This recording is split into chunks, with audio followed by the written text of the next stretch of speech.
चोरी की मोटरसाइकिल जिसका गलत नंबर प्लेट BR04AE8292 है। उसके साथ दो व्यक्ति, विवेक कुमार गुप्ता 22 वर्ष, पिताजी का नाम श्री भगवान गुप्ता, और नीरज कुमार 25 वर्ष, पिताजी का नाम रामाकांत गुप्ता। सिवान में विधानसभा चुनाव से पहले बड़ी पुलिस कार्रवाई, चोरी की बाइक, कट्टा, जिंदा कारतूस और संदिग्ध मोबाइल बरामद, 3 आरोपी गिरफ्तार।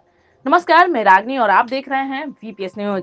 बिहार में आगामी विधानसभा चुनाव को लेकर सुरक्षा व्यवस्था को चुस्त दुरुस्त किया जा रहा है। इसी क्रम में सिवान पुलिस को 2 अलग अलग मामलों में बड़ी सफलता हाथ लगी है। पुलिस ने वाहन चेकिंग के दौरान चोरी की बाइक, गलत नंबर प्लेट, अवैध हथियार, कारतूस और संदिग्ध मोबाइल फोन सहित कई आपत्तिजनक सामान बरामद किए हैं। वहीं 3 अभियुक्तों को गिरफ्तार कर जेल भेज दिया गया है। इन 2 बड़ी कार्रवाइयों की जानकारी महाराजगंज अनुमंडल पुलिस पदाधिकारी अमन कुमार ने आज गोरियाकोठी थाना परिसर में आयोजित एक प्रेस कॉन्फ्रेंस में दी। आइए आपको विस्तार से बताते हैं कि दोनों मामलों में क्या क्या हुआ। पुलिस ने वाहन चेकिंग के दौरान गोरियाकोठी थाना क्षेत्र के जनार्दनपुर गांव के 2 युवकों को हिरासत में लिया।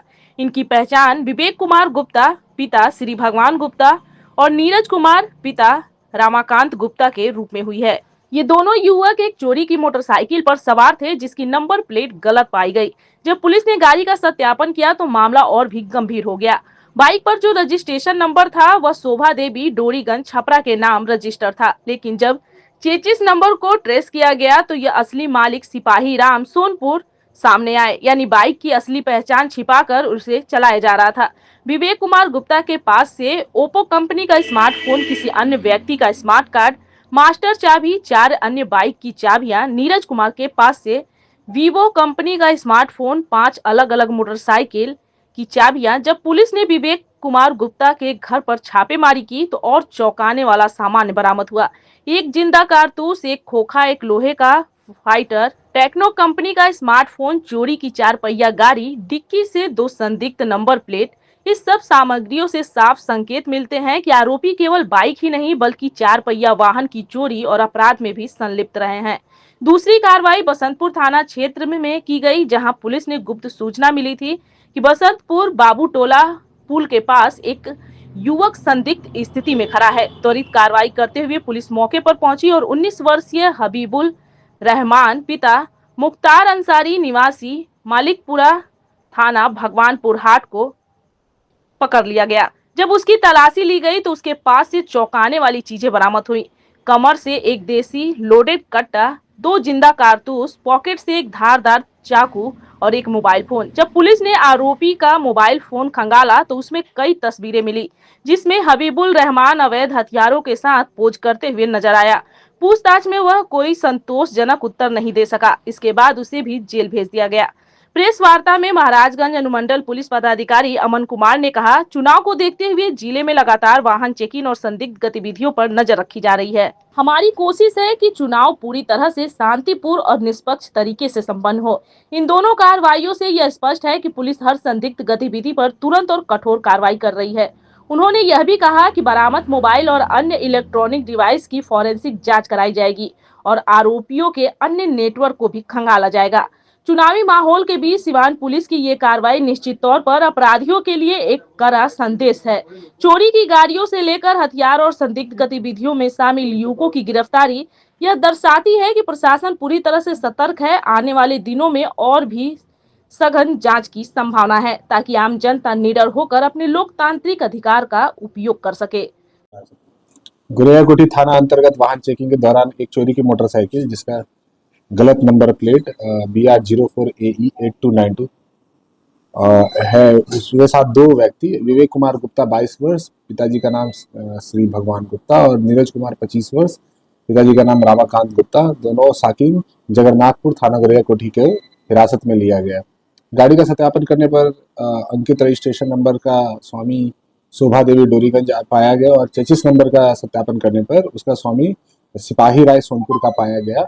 तलाशी के दौरान निम्नलिखित सामान पाया गया है। विवेक कुमार गुप्ता के पास से ओप्पो कंपनी का स्मार्टफोन भी किसी अन्य व्यक्ति के नाम का है, मास्टर चाबी 2, 4 अन्य मोटरसाइकिल का चाबी, और नीरज कुमार गुप्ता के पास से एक वीवो कंपनी का स्मार्टफोन, 5 मोटरसाइकिल की चाबी, विवेक कुमार गुप्ता की निशानदेही पर उसके घर में भी छापेमारी की गई, जिसमें 2 जिंदा कारतूस और एक खोखा को बरामद किया गया है। एक लोहे का फाइटर को बरामद किया गया है। एक टेक्नो कंपनी का स्मार्टफोन को बरामद किया गया है और एक 4 पहिया वाहन जो वो भी चोरी का है, जिसका रजिस्ट्रेशन नंबर है UP14Z6118, जो कि होंडा सिटी है। इसको भी उनके घर से ही बरामद किया गया है और डिक्की से 2 संदिग्ध नंबर प्लेट को बरामद किया गया है। क्या सर गिरोह चलता है क्या इन लोग का ऐसा? प्रथम दृष्टया तो ऐसा प्रतीत होता है कि ये मोटरसाइकिल चोरी के मोटरसाइकिल से ये शराब का कारोबार करते हैं। लोग शराब से तार जुड़ा हुआ है। हाँ, शराब से ताल्लुक इन लोग को पहले से प्राथमिकी दर्ज है क्या कोई? हाँ, एक्साइज एक्ट का एक के ऊपर एक्साइज एक्ट का एक केस है जी। अच्छा सर, एक बसंतपुर में आज करवाई हुआ है, उसमें क्या बसंतपुर में भी एक व्यक्ति को गिरफ्तार किया गया, जो कि भगवानपुर हाट के रहने वाले। उनके पास से भी एक देसी कट्टा को बरामद किया गया। लगातार चुनाव को लेकर से लगातार पुलिस कार्रवाई कर रही है, पुलिस वालों सर? जी हाँ, सीएपीएफ की कंपनी और भी धीरे धीरे आ रही है। जितनी भी सीएपीएफ की कंपनी आई हुई है, महाराजगंज में अभी 8% 5 कंपनियां हैं सीएपीएफ की। सबसे चेक पोस्ट 24/7 चेक पोस्ट चलाया जा रहा है पुलिस अधीक्षक महोदय के निर्देशानुसार। और उसके अलावा भी लगातार हम लोग छापामारी कर रहे हैं। जो भी संदिग्ध शराब के लोग हैं या अवैध हथियार रहने वाले लोग हैं, उस पर विशेष करके हम लोग सतत निगरानी रखकर छापामारी कर रहे हैं। इसके अलावा भी चुनाव के दृष्टिकोण से वनरेबल पॉकेट्स जो है हमारे और सेंसिटिव जितने भी बूथ्स हैं, वहाँ पर हम लोग फ्लैग मार्च का भी आयोजन कर रहे हैं। जनता में हम कॉन्फिडेंस बिल्डिंग का प्रयास कर रहे हैं कि ये चुनाव शांतिपूर्ण हो और कोई भी एंटी सोशल असामाजिक तत्व हो या आपराधिक तत्व हो, उसको हम कहीं से भी किसी भी तरह का स्कोप नहीं छोड़ेंगे। उनका हम पीछा करेंगे और उनको गिरफ्तार करके जेल भेजेंगे। सर क्या कुछ हेल्पलाइन जारी किया गया है, जिससे चुनाव में कोई सूचना हो जाए, शासन तत्व जैसे मिले कोई सूचना दे सके आम जनता? हेल्पलाइन नंबर जो है स्टैंडर्ड ECI का नंबर है, उसी पे आप कांटेक्ट कर सकते हैं। इसके अलावा सरकारी नंबर है हमारा, जो रिटर्निंग ऑफिसर्स हैं दोनों गोरेजा कोठी और महाराजगंज के और दरौंदा के, उनसे या नहीं तो अनुमंडल पुलिस पदाधिकारी मेरे भी नंबर पे फोन कर सकते हैं।